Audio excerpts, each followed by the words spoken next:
श्रीमान प्रियव्रत जी महाराज गृहस्थ आश्रम में आए और आने के पश्चात फिर क्या हुआ? विवाह किया और प्रियव्रत के कहा जाता है आनिद्र नाम के पुत्र उत्पन्न हुए। आनिद्र को शिक्षा दे, ज्ञान दे करके बड़ा किया और बड़ा करने के बाद आनिद्र को राजगद्दी दे दिया। राजगद्दी देने के बाद कहने लगे, पुत्र धर्म में तू प्रजा का पालन कर, मुझे जाने दे कि मुझे तू जाने दे अपने भजन में, तू धर्म युक्त प्रजा का पालन कर। अपने पुत्र को ये बोध लेके चले। कहते हैं पिता के आचरण को पुत्र अवश्य करता है। पिता जिस कर्म को करेंगे, जिस आचरण को करेंगे, पुत्र में वो गुण अवश्य आएगा। और यही हुआ कि जैसे प्रियव्रत संत भक्त थे, साधना में चले गए, ऐसे ही आग्निद्र ने पूर्वचिति नाम की अप्सरा के संग में विवाह किया और 9 पुत्र हुए इनके। इन्होंने अपने ज्येष्ठ पुत्र को राजा बना करके स्वयं ये पुनः ये भी अपने पिता की तरह प्रभु के भजन में चले कि मेरे पिताजी ने प्रभु की भक्ति की, पवित्र मार्ग को अपनाया, तो वो भी पवित्र भक्ति में चला गया। पिता शराब पीता हो और बेटे को कहे कि बेटा बिल्कुल नहीं छूना, बेटा कहेगा तुम्हारे सामने नहीं तो पीछे पीऊंगा। हाँ, और बेटा शराब भी पीता और पिता अगर कुछ चीजों से दूर हो, भक्ति में हो, तो एक दिन आएगा पुत्र उस सबको त्याग करके भक्त बन जाएगा। सच बात बता। इसलिए पिता का गुण पुत्र पे आता ही आता है। कहते ना, मां पे पूत, पिता पे घोड़ा, बहुत ये सत्य बात है। इसलिए आप जैसा संतान चाहते हैं वैसा ही आप अपना आचरण करो। अपने आचरण को अगर दृढ़ रखेंगे तो संतान आपका वैसा ही होगा। इस प्रकार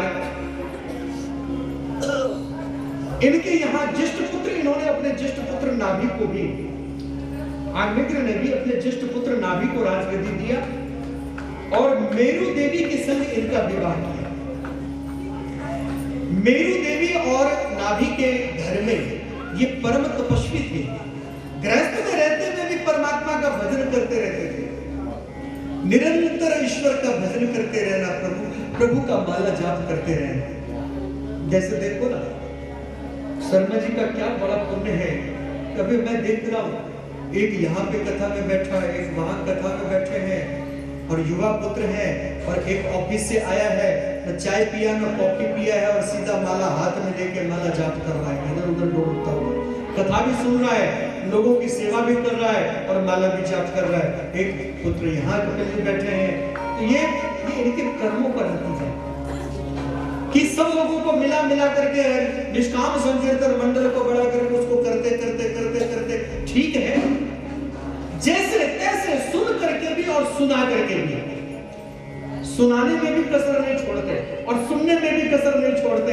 बहुत कुछ सुना भी और बहुत कुछ सुनाया भी, और उसके बाद भी प्रभु का नाम नहीं छोड़ा और मंडल को नहीं लुप्त होने दिया, मंडल को लुप्त नहीं होने दिया और निष्काम मंडल करते हुए निरंतर प्रभु भक्ति करते रहे। और प्रभु भक्ति का परिणाम ये निकला कि बेटे के हाथ में, जवान बेटा है, आजकल बेटों के हाथ में क्या होता है, बीड़ी सिगरेट और मोबाइल, बीड़ी सिगरेट मोबाइल और प्याला होता है, और उस बच्चे ने हाथ में माला ले लिया। तो ये कर्म नहीं तो क्या है शर्मा जी? ये कर्म नहीं तो क्या है? आपने जो कर्म किया उसका फल आपको मिल गया, आपको मिलने का क्या है? अब आत्मा को तो वो ठाकुर देख देगा, लेकिन यहीं पे आपको मिल गया कि जवान बच्चे के हाथ में माला झोली में आ गया। अब क्या चाहिए आपको? जवान बच्चा भक्ति में तीर्थ यात्रा कर, भक्ति भाव में है, कर भी रहा है, करा भी रहा है, क्या चाहिए?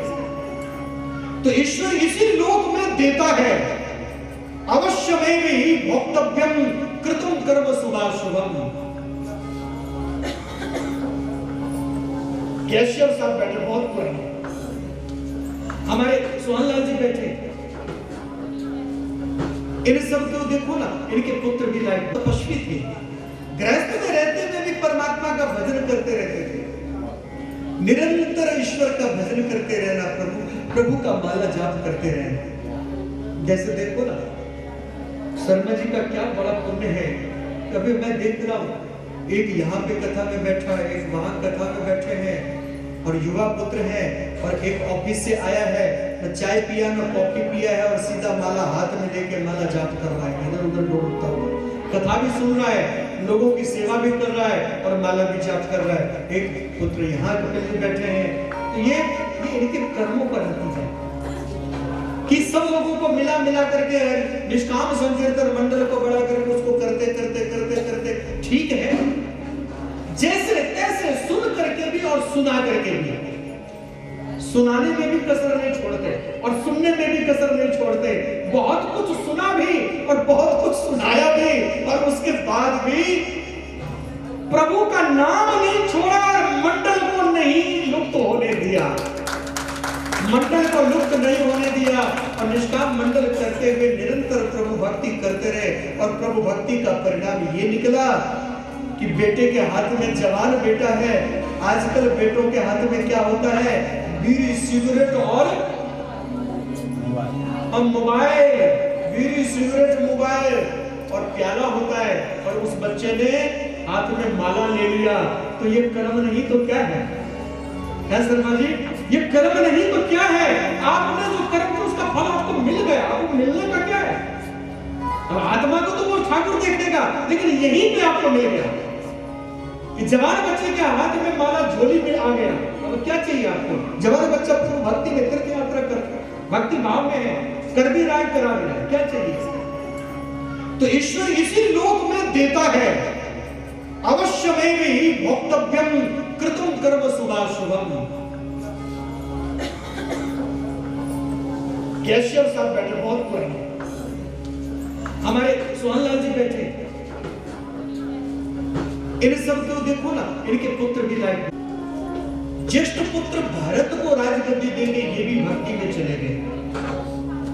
तत्पश्चात भक्ति करते हुए कर्नाटका के वन में दिगंबर हो गए, और वहीं से दिगंबर समाज का प्रकट हुआ जैन धर्म में। जब तक उनके अंग में वस्त्र था, स्वजांबर थे, पश्चात उनका अंग का वस्त्र अपने आप ही गिर गया और भक्ति में धूड़ में आगे चले, तो वहीं से दिगंबर पंथ आरंभ हुआ, और वह परम दिगंबर बन के, परमहंस बन के चले, वो जैन धर्म के प्रथम प्रवर्तक बने। ऐसे श्रीमान ऋषभ अवतार हुआ। उसके पश्चात ऋषभ देव जी के पुत्र भरत जी राजगद्दी पे हुए। इन्होंने भी अपने पिता, साक्षात नारायण के अंश थे ऋषभ देव जी, अपने पिता ऋषभ देव जी का आचरण किया इन्होंने भी, और इन्होंने भी अपने पुत्र को राजगद्दी देके, यह है गंडकी नदी के तट पे, असली नाम इसका क्या है, नारायणी नदी, क्योंकि शालिग्राम शिला वहीं से निकलता है। शालिग्राम भगवान वहीं से निकलता है, गंडकी नदी से ही। शालिग्राम को खरीदना बेचना नहीं चाहिए। आजकल लोग जो है ना, भगत ज्यादा बन गए, वृंदावन में जाते हैं, कहते हैं ठाकुर जी खरीद रहे हैं, कितने पैसे लोगे? ठाकुर जी दे दो। ठाकुर जी को मोल भाव करने लगे। ये ठाकुर जी को बेचना खरीदना नहीं चाहिए।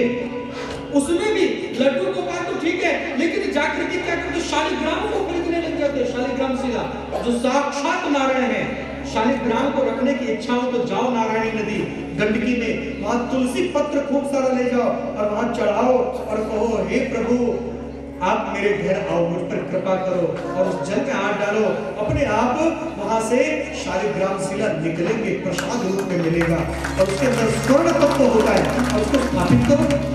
भक्ति करना है तो थोड़ा श्रम करो ना, मेहनत करके लाओ, तो उसमें भाव भी होगा।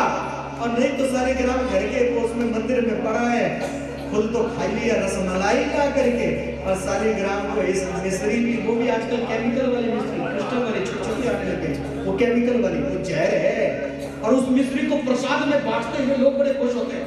ये छोटी छोटी दाने वाली मिश्री हम बेचेंगे, बड़ा सुंदर लगता है, वो बांटेंगे प्रसाद में, बहुत सुंदर लगता है। अरे वो मीठा जहर है।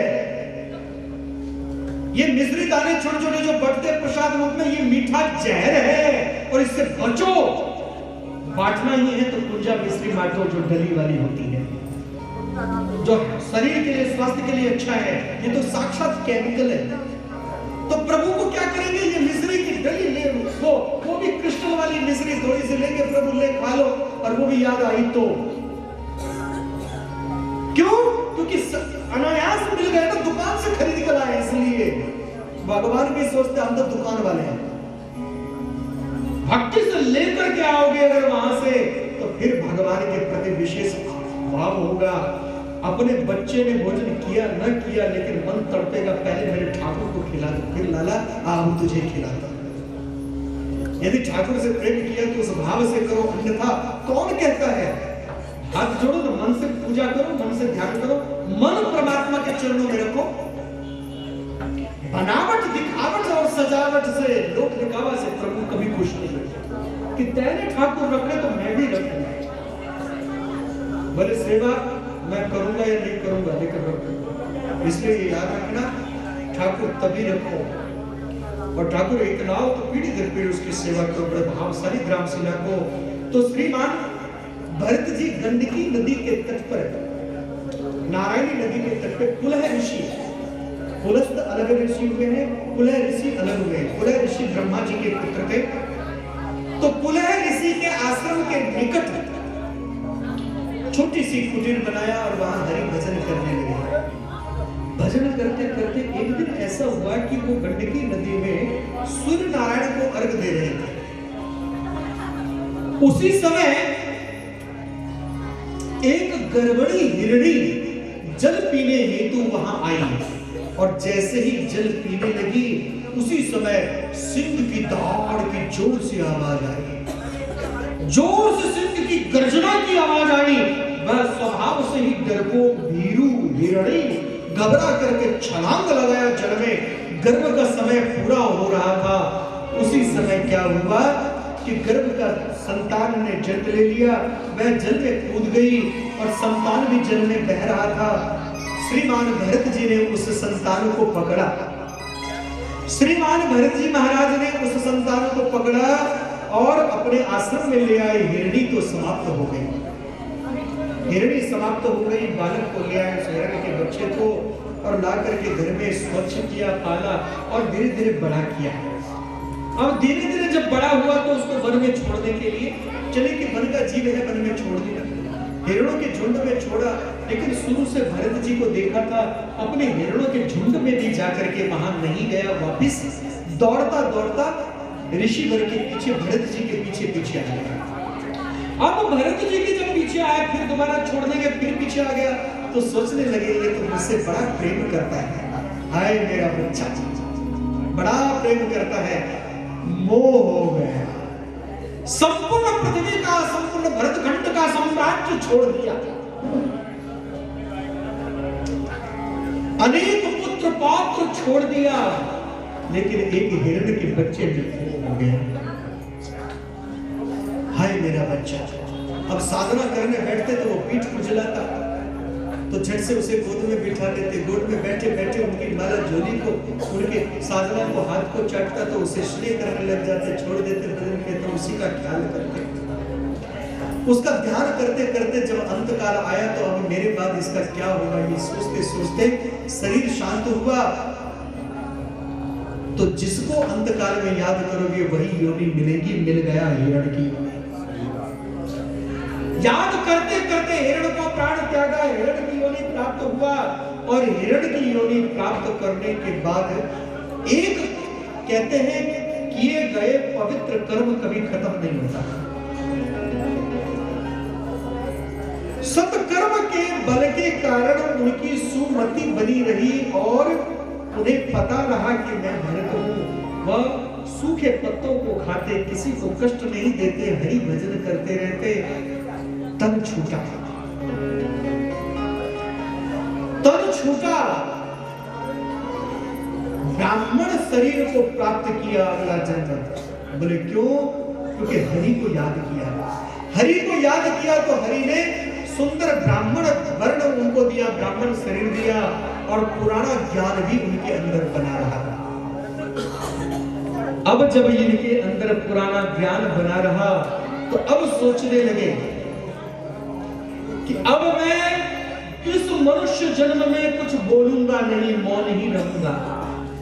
पिता वेद पढ़ने के लिए भेजे लेकिन मौन रहे, सब जानते हुए भी अनजान बन के रहे। 20 वर्षों तक गुरु आश्रम में रहे, विद्यालय में रहे, लेकिन मुंह से कुछ बोले नहीं। गुरु जी ने कहा, अरे भरत तू तो जड़ ही रह गया, और तू जड़ हो गया, उसका नाम जड़ भरत पड़ गया। माता पिता के जाने के पश्चात भाइयों ने खेत में काम पे लगाया कि खेत में गेहूं की बुआई कर रखा है, जाओ तुम। चिड़िया इत्यादि आ जाता है खेतों में, तो ऊपर मचान पे बैठ के चिड़ियों को उड़ा।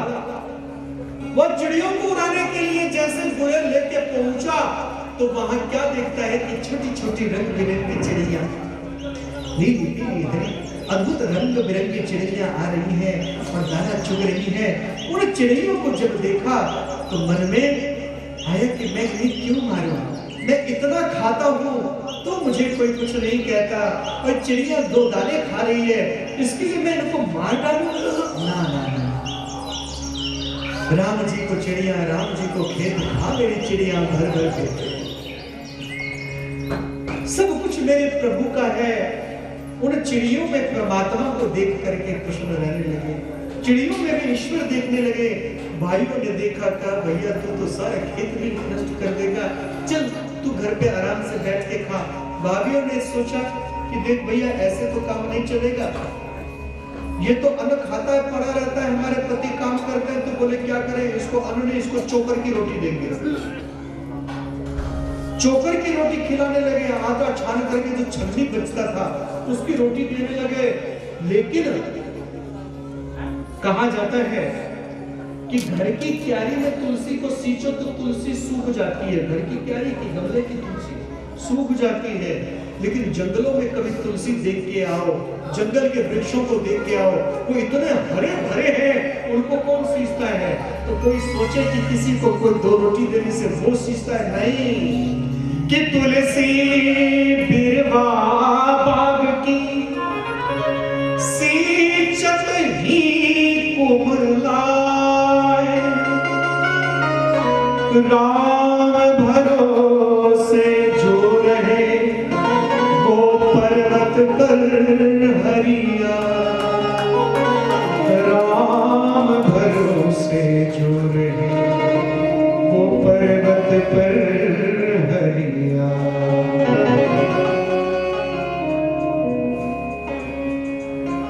खुदार हूँ मैं, गुनाहगार इतना, तुझे मुँह दिखाने के काबिल नहीं, तेरी मेहरबानी का है बोझ इतना, जिसे मैं चुकाने के काबिल नहीं। जो पहले दिया है वही कम नहीं है, उसी को चुकाने के काबिल। जे राखा रघुवीर, जिसको नाम रखे उसको क्या चोकर और क्या चोकर की रोटी खा करके भी हट्टा कट्टा बोले, क्यों? कि चाह गई चिंता मिटी मनवा बेपरवाह, जिसको कछु न चाहिए सो साहब को, वाह वाह रे मौज फकीरा।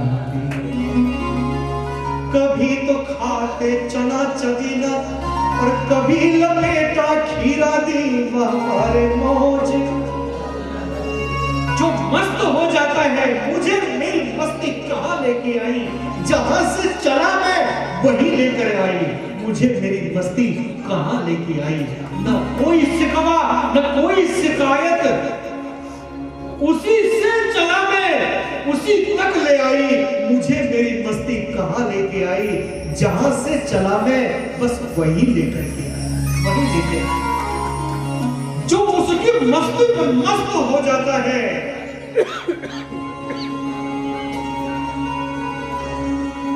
उसका तो हट्टा कट्टा शरीर ठाकुर कर देता है, पानी पी करके भी हट्टा कट्टा रहता है, जो बेफिक्री में रहता है। रसमलाई खाने के बाद भी टेंशन वाला सूखा रहता है। इसलिए याद रखना, रसमलाई खाने वाला भी इंजेक्शन लगाता है।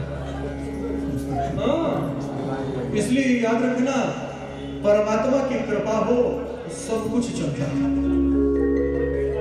तो परिणाम क्या हुआ जी? श्रीमान हमारे भरत जी महाराज ने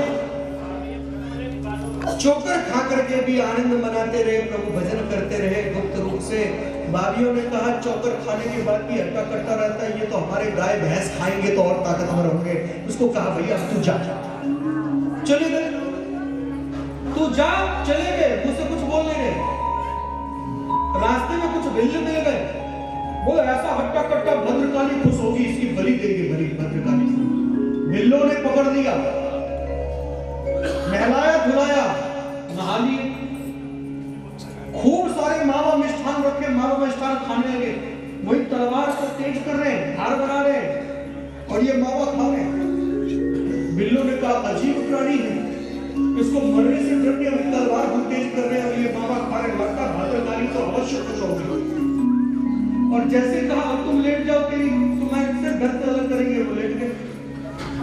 जैसे लेटे तो भद्रकाली ने कहा ये परमहंस है, अगर इसको कुछ हुआ तो प्रभु को मैं क्या जवाब दूंगी। तत्क्षण मां भद्रकाली प्रकट हो गई और उन्हीं के तलवार को छीन करके उन भिड़ों को मार करके और भरत जी को गोद में ले स्नेह दिया और विदा किया।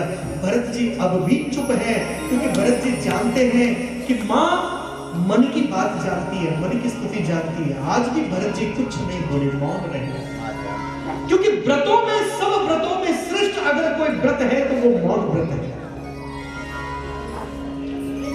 मौन व्रत परम श्रेष्ठ है। इसलिए याद रखना, जितना कम बोलोगे उतना सुखी रहोगे। हमारी तो कठिनाई है, बहुत ज्यादा बोलने वाले की आयु बहुत कम होती है, ठीक है ना।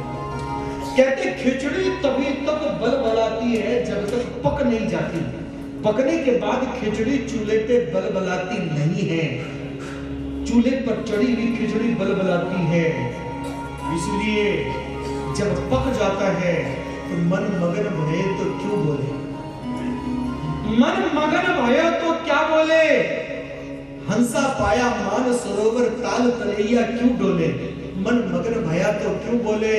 हीरा पाई गांठ गठरिया बीच बजरिया क्यों खोले, मन मगन भयो तो क्यों बोले। मौन ईश्वर की सबसे बड़ी उपासना है, लेकिन मौन रहते हुए ये नहीं कि चुपचाप बैठे रहे, मन में ईश्वर को निरंतर याद करते रहे, जाप करते रहे, अजमा जाप नित्य निरंतर।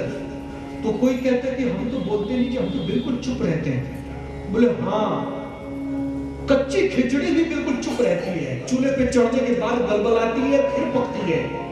तो अभी तुम्हारी खिचड़ी चूल्हे पे चढ़ी ही नहीं, पहले चूल्हे पे चढ़ाओ। अभी भी चूल्हे पे चढ़ने से पहले भी चुप रहती है, तो कच्ची खिचड़ी को पहले चूल्हे पर चढ़ाओ, खूब नाम जाप करो, खूब स्मरण करो, खूब भक्ति करो, फिर धीरे धीरे धीरे धीरे मौन हो जाओ। पक गई खिचड़ी, अब पक गई तो बस उसको ध्यान करो, नित्य निरंतर ये याद रखना। अब हमारी तो कठिनाई है कि कथा करना है तो 4 घंटे 5 घंटे बोलना है तो बोलना है, और उसके बाद भी लोग बात नहीं छोड़ते ना, उसके पश्चात भी बोलना पड़ता है। लेकिन कोशिश करता हूँ कि बाहर जब कथा में जाता हूँ तो बाहर कथा में नियम है, वृंदावन कथा में नियम है मेरा, कथा करते कथा मन से उतरा, सीधा वृंदावन एकांत कक्ष में गया। कक्ष मिलता है एकांत में, अंदर से कक्ष बंद किया, अपना नित्यक्रम करके प्रभु भजन किया, अपने कक्ष में बैठे हैं। अगले ही दिन, बिल्कुल अगले दिन जिस समय कथा में आना है तभी कथा से उस कक्ष को खोलता हूँ और कथा में निकलता हूँ। नहीं तो बिल्कुल ना मिलूंगा, न रहेगी बांस, न बाजेगी बंसुरिया। एकांत में रखना, मुझे भीड़ में रखना, मुझे तब संबंध अच्छे लगे जब कथा का संबंध सबसे बेस्ट हो, सबसे उत्तम है। तो बाहर यही बनाता हूँ। आप दर्शन करने जाना है तो चुपचाप निकल गया, परिक्रमा में जाना है रात में खोला निकल गया, रात्रि भर परिक्रमा करते रहे, आनंद बनाया। हाँ, रात में मिले थे एक बार आपको, परिक्रमा लगाते हुए वृंदावन भागवत कथा कर रहा था तो उसी दरमियान मिले थे। बिल्कुल बिल्कुल, आप लोग भी थे, कपिल जी भी थे। जी जी। तो वृंदावन अब पुनः मार्च में होगा। अभी कथा, आपकी कथा से पहले वृंदावन में ही कथा था, वृंदावन में ही कथा चल रहा था, वहीं से सीधा आए हैं। पुनः फिर मार्च में वृंदावन में कथा है, और मार्च नहीं, अप्रैल प्रथम सप्ताह, अप्रैल के प्रथम वीक में वृंदावन पुनः कथा है। उसके पश्चात मई में श्रीनाथ जी नाथ द्वारा, पुष्टि मार्ग बल्लभाचार्य जी के द्वारा स्थापित नाथ द्वारा में है। और वहां जो भी जाना, कभी तो खाते चना चदीना और कभी लपेटा खीरा दी हमारे मौज। जो मस्त हो जाता है, मुझे मेरी मस्ती कहां लेके आई, जहां से चला मैं वही लेकर आई, मुझे मेरी मस्ती कहां लेके आई। न कोई शिकवा न कोई शिकायत, उसी से चला मैं उसी तक ले आई, मुझे मेरी मस्ती कहां लेके आई, जहां से चला मैं बस वही लेकर के आया, वही लेके आया। जो उसकी मस्ती में मस्त हो जाता है,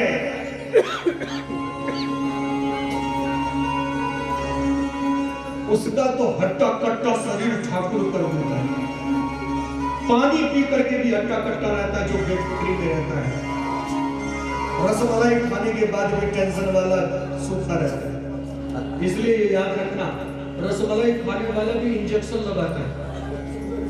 हाँ, इसलिए याद रखना, परमात्मा की कृपा हो सब कुछ चलता है। तो परिणाम क्या हुआ जी? श्रीमान हमारे भरत जी महाराज ने चोकर खा करके भी आनंद मनाते रहे, प्रभु भजन करते रहे गुप्त रूप से। भाभियों ने कहा चोकर खाने के बाद भी हट्टा कट्टा रहता है, ये तो हमारे गाय भैंस खाएंगे तो और ताकतवर होंगे। उसको कहा भैया तू जा, चले गए, तू जा, चले गए, मुझसे कुछ बोल नहीं रहे। रास्ते में कुछ भिल्ल मिल गए, बोले ऐसा हट्टा कट्टा भद्रकाली खुश होगी, इसकी बलि देंगे, बलि भद्रकाली। बिल्लों ने पकड़ लिया, नहलाया धुलाया, नहा लिए, खूब सारे मावा मिष्ठान रखे, मावा मिष्ठान खाने लगे। वही तलवार को तेज कर रहे हैं, धार बना रहे हैं, और ये मावा खा रहे हैं। बिल्लों ने कहा अजीब प्राणी है, इसको मरने से डर के हम तलवार को तेज कर रहे हैं और ये मावा खा रहे हैं, लगता भद्रकाली तो अवश्य खुश होगी। और जैसे कहा अब तुम लेट जाओ, तेरी तुम्हारे से डर अलग करेंगे, वो लेट गए। जैसे लेटे तो भद्रकाली ने कहा ये परमहंस है, अगर इसको कुछ हुआ तो प्रभु को मैं क्या जवाब दूंगी। तत्क्षण मां भद्रकाली प्रकट हो गई और उन्हीं के तलवार को छीन करके उन भिल्लों को मार करके और भरत जी को गोद में ले स्नेह दिया और विदा किया। भरत जी अब भी चुप हैं, क्योंकि भरत जी जानते हैं कि मां मन की बात जानती है, मन की स्थिति जानती है। आज भी भरत जी कुछ नहीं बोले, मौन रहे, क्योंकि व्रतों में, सब व्रतों में श्रेष्ठ अगर कोई व्रत है तो वो मौन व्रत है। मौन व्रत परम श्रेष्ठ है। इसलिए याद रखना, जितना कम बोलोगे उतना सुखी रहोगे। हमारी तो कठिनाई है, बहुत ज्यादा बोलने वाले की आयु बहुत कम होती है, ठीक है ना? कहते खिचड़ी तभी तक बल बलाती है जब तक पक नहीं जाती, पकने के बाद खिचड़ी चूल्हे पे बल बलाती नहीं है। चूल्हे पर चढ़ी हुई खिचड़ी बल बलाती है। इसलिए जब पक जाता है तो मन मगन भये तो क्यों बोले, मन मगन भये तो क्या बोले। हंसा पाया मान सरोवर ताल तलैया क्यों डोले, मन मगन भया तो क्यों बोले। हीरा पाई गांठ गठरिया बीच बजरिया क्यों खोले, मन मगन भयो तो क्यों बोले। मौन ईश्वर की सबसे बड़ी उपासना है, लेकिन मौन रहते हुए ये नहीं कि चुपचाप बैठे रहे, मन में ईश्वर को निरंतर याद करते रहे, जाप करते रहे, अजमा जाप नित्य निरंतर। तो कोई कहता है कि हम तो बोलते नहीं, कि हम तो बिल्कुल चुप रहते हैं। बोले हाँ, कच्ची खिचड़ी भी बिल्कुल चुप रहती है, चूल्हे पे चढ़ने के बाद बलबलाती है, फिर पकती है। तो अभी तुम्हारी खिचड़ी चूल्हे पे चढ़ी ही नहीं, पहले चूल्हे पे चढ़ाओ। अभी भी चूल्हे पे चढ़ने से पहले भी चुप रहती है, तो कच्ची खिचड़ी को पहले चूल्हे पर चढ़ाओ, खूब नाम जाप करो, खूब स्मरण करो, खूब भक्ति करो, फिर धीरे धीरे धीरे धीरे मौन हो जाओ। पक गई खिचड़ी, अब पक गई तो बस उसको ध्यान करो, नित्य निरंतर ये याद रखना। अब हमारी तो कठिनाई है कि कथा करना है तो 4 घंटे 5 घंटे बोलना है तो बोलना है, और उसके बाद भी लोग बात नहीं छोड़ते ना, उसके पश्चात भी बोलना पड़ता है।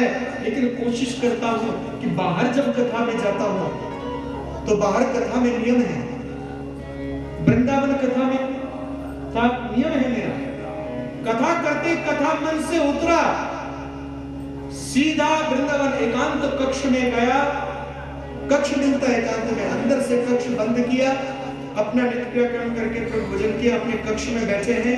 अगले ही दिन, बिल्कुल अगले दिन जिस समय कथा में आना है तभी कथा से उस कक्ष को खोलता हूं और कथा में निकलता हूं। नहीं तो बिल्कुल ना मिलूंगा, न रहेगी बांस, न बाजेगी बंसुरिया। एकांत में रखना, मुझे भीड़ में रखना, मुझे तब संबंध अच्छे लगे जब कथा का संबंध सबसे बेस्ट हो, सबसे उत्तम है। तो बाहर यही बनाता हूँ। आप दर्शन करने जाना है तो चुपचाप निकल गया, परिक्रमा में जाना है रात में खोला निकल गया, रात्रि भर परिक्रमा करते रहे, आनंद बनाया। हाँ, रात में मिले थे एक बार आपको, परिक्रमा लगाते हुए वृंदावन भागवत कथा कर रहा था तो उसी दरमियान मिले थे। बिल्कुल बिल्कुल, आप लोग भी थे, कपिल जी भी थे, जी जी। तो वृंदावन अब पुनः मार्च में होगा। अभी कथा, आपकी कथा से पहले वृंदावन में ही कथा था, वृंदावन में ही कथा चल रहा था, वहीं से सीधा आए हैं। पुनः फिर मार्च में वृंदावन में कथा है, और मार्च नहीं, अप्रैल प्रथम सप्ताह, अप्रैल के प्रथम वीक में वृंदावन पुनः कथा है। उसके पश्चात मई में श्रीनाथ जी, नाथ द्वारा, पुष्टि मार्ग बल्लभाचार्य जी के द्वारा स्थापित नाथ द्वारा में है, और वहां जो भी जाना, किसने कल छुए, ठीक है ना। आइए कथा में चले वापस। बोलो वृंदावन बिहारी। श्रीमान भरत जी वहां से आगे चले तो राजा रघुगण, सिंधु सौबेरी देश का राजा रघुगण, कपिल ऋषि से ज्ञान प्राप्ति के लिए पालकी पर चढ़ के जा रहा था। पालकी ढोने वाला एक बीमार पड़ गया। जैसे ही पालकी ढोने वाला एक बीमार पड़ा, राजा ने कहा ये सब मेरा प्रदेश है, जो मिले पकड़ लाओ। अहंकार में पकड़ लाओ उसको। और तो जंगल में कौन मिल रहा था, भरत जी मिल गए। भरत जी को पकड़ना है, भरत जी को पालकी जोत दिया, लेकिन बाकी सब तो सीधे चलते थे ना, भरत जी नीचे देख के चलते थे। एक सरल संत की पहचान क्या है, जिसके जीवन में नम्रता हो, जो सोचे सबके कल्याण के लिए, वो संत है। केवल एक के लिए नहीं, पर्सनली सबके कल्याण के भाव मन में हो। श्रीमान भरत जी नीचे देख के चलते थे। जहां कोई चींटी दिखता था उछल जाते थे, जहां कोई जीव जंतु दिखता था रुक जाते थे या उछल जाते थे। रुकते तो 3 आगे, एक रुक गया, राजा का शरीर इधर लगा, कभी इधर लगा, कभी उछलते रहो तो राजा का सिर पालकी के पास में लगता, राजा को चोट लगता, बहुत दुखी होते, ये क्या कर रहे हो? बोले महाराज हम नहीं, ये जो नया आया है। उसी पल राजा रघुगण ने कहा, अरे दुबले पतले प्राणी, जबकि हष्टपुष्ट थे, अरे दुबले पतले प्राणी, लगता है तेरी मरम्मत करनी पड़ेगी, तेरी मरम्मत करनी पड़ेगी। आज तक ये जीवन पर्यंत नहीं बोले, आज बोलने लगे। क्यों? क्योंकि ये समझ गए थे ये राजा रघुगण पिछले जन्म का वही हिरण का बच्चा है, जो मेरी संगति पाकर के, शुभ कर्म को पाकर के राजा बना, और इस जन्म में